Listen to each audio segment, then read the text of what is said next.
In today's video we check out the Sharge Disk, a tiny solid-state hard drive enclosure with a difference.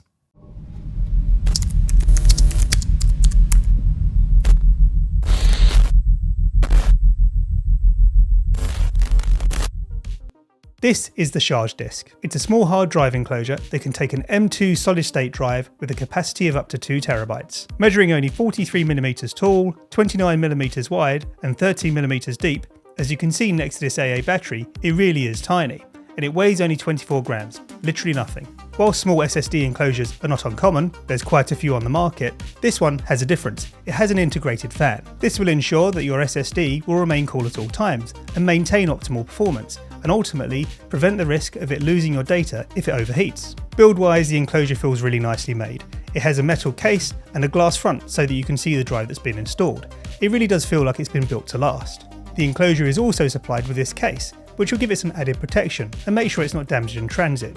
When in the case, it does increase its footprint a little bit, but not by anything meaningful. And whilst the drive can be used cable-free, due to this male USB-C port which is built into the enclosure, it is also supplied with this male to female USB-C cable, which for storage purposes can be attached to the protective case to keep everything together whilst in transit.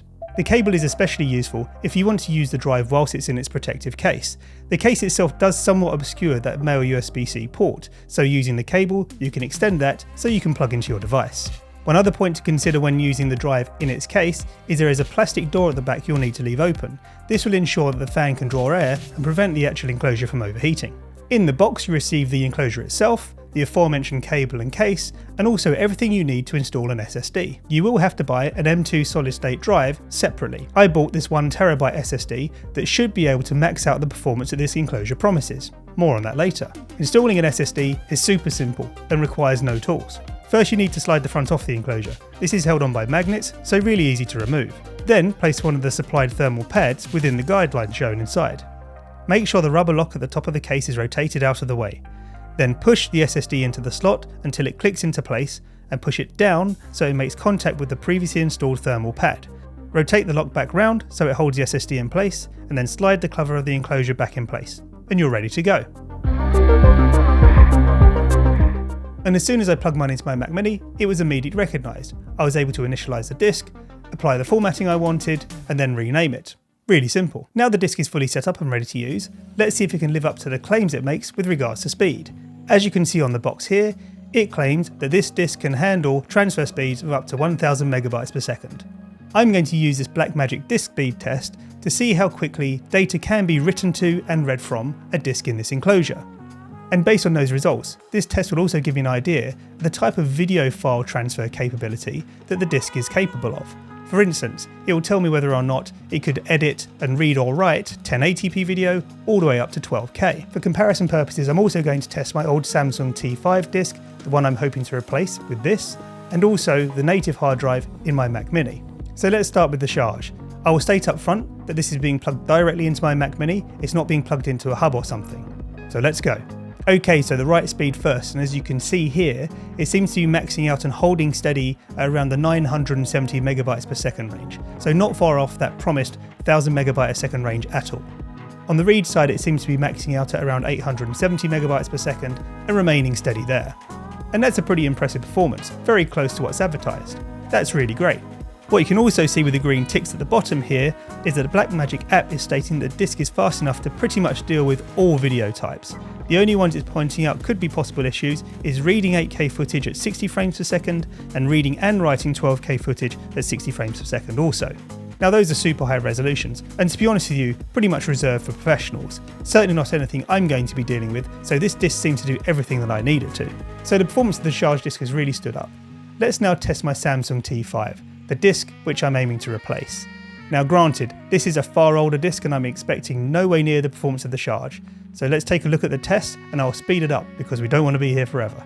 And as you can see, whilst on the right side the drive starts pretty quickly, it settles down to a stable speed of around 44 megabytes per second. On the read side, it seems to max out at around 40 meg. And as you can see in the section at the bottom here, this drive is heavily impaired when it comes to handling video formats for reading and writing due to its lack of speed. It seems it'll be okay for HD level video, but anything more than that, it looks like it's really going to struggle. And finally, let's check out the speed that the native hard drive in my Mac Mini is capable of. To be clear, this has the M2 Pro chip in it, and it's relatively new, so I expect this to be pretty fast. And yes, as you can see, on the right side we're getting speeds of around 3000 megabytes per second, and on the read we're just under 3000. So really fast. So how about a real world test? Here you can see I'm copying over a file that's just over 2 gigabytes in size from my Samsung T5, the slowest disk we tested, to my native SSD in my Mac. This took just over 49 seconds to move. Now I'm going to plug in the Sharge Disk and copy that file back from my Mac to it, and let's see how quickly that moves. As you saw, the same file took 2.19 seconds to move from my Mac to the Sharge Disk. Impressively fast. As previously mentioned, one of the reasons I bought this enclosure was to replace my Samsung T5, but there is another reason. When creating the iPhone 15, Apple included the capability of recording in ProRes log, a super high quality resolution that maintains a huge amount of data from shadows and highlights, meaning that in post-editing you can really tailor the picture exactly how you want. The only downside of this type of file is that they are huge. For example, a 56-second clip that I recorded in this format came in at a whopping 4.63 gigabytes of data. Here you can see when I flip my phone to record in ProRes log mode, it's telling me I only have capacity to record 14 minutes worth of footage. And that's pretty crazy considering I have 350 gigabytes of space left on the phone. But now the iPhone 15 has an external USB-C port, it means you can now plug a hard drive directly into that and capture the footage there. If you plug one in with a big enough capacity, it means you can capture way more footage. And to me, the Sharge Disk looked like the perfect solution. It's small, portable, and has the built-in male USB-C connector, so I can plug it straight into the phone. Ideal, right? Well, actually, it turns out no. One thing I hadn't accounted for was the fan noise being picked up by the native microphones in my iPhone. Let me demonstrate. Here's some bass footage without me having the Sharge Disk plugged into my phone. And note, I have not adjusted the audio in this clip at all. This is what the native audio from my phone sounds like without the solid state hard drive plugged in. As you can hear, it's a bit tinny and distant, but perfectly usable. Maybe a bit of background noise from my lights, but nothing that I couldn't get rid of pretty easily in post. So now let's see what it sounds like with the Sharge Disk plugged in. This is what the audio sounds like with the hard drive plugged in. Okay, so big difference. As you can hear, the fan noise is very present in the recording. It really is being picked up extremely loudly by the microphones. I probably could try and get rid of this in post, but it would be a big effort and it would really risk damaging the actual audio I've captured. I think this pretty much makes the footage unusable. But how about if I use an external microphone? Well, I also tested this out. Here is a clip where I've recorded without the Sharge Disk plugged into my phone using this microphone in front of me, just so you can hear what it sounds like. This is a sample of the audio being captured by my microphone without the hard drive being plugged into my phone. And here it is again with the disc plugged in. This is a sample of the audio being captured by my microphone with the hard drive plugged into my phone. Now there, if I really try and listen, especially through headphones, I can still hear the fan in the background, but it's way quieter than when being captured by my phone directly. So I think in this instance, it's something I could easily remove in post if I could be bothered. And just for clarity, in this instance, the phone was around a metre away from the microphone when recording, so not really that far at all. To give you an idea of how much sound is actually emitted by the fan, here it is in all its glory. I'll hold it up to my microphone so you can hear.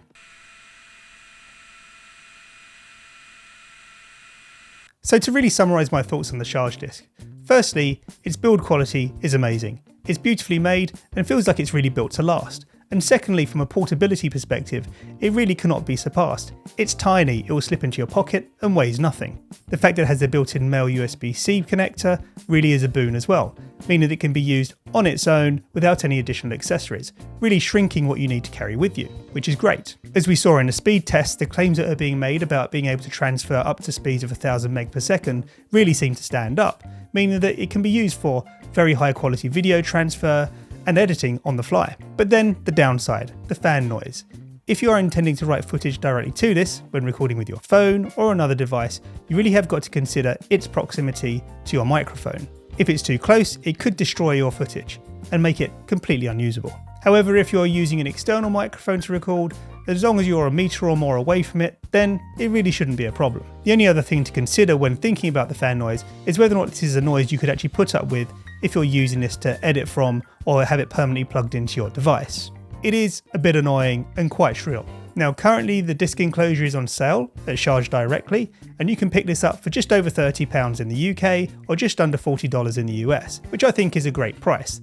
The one thing not to forget though is you will need to buy a separate SSD to put into this, and you can expect that to set you back around £100 or $100 for a 1TB drive, or more for something bigger. Overall, this little enclosure provides fantastic portability and speed, making it a real powerhouse for on-the-go video editing or large file transfers. The only thing to consider is really whether or not you can live with that fan noise, and if you are going to be recording footage directly to it, will it leave your footage in a good enough state to use? Anyway, if you enjoyed this video, please consider liking and subscribing. All applicable links are in the description section below, and if you have any questions or feedback, please leave them in the comments section. And until next time, have a great day.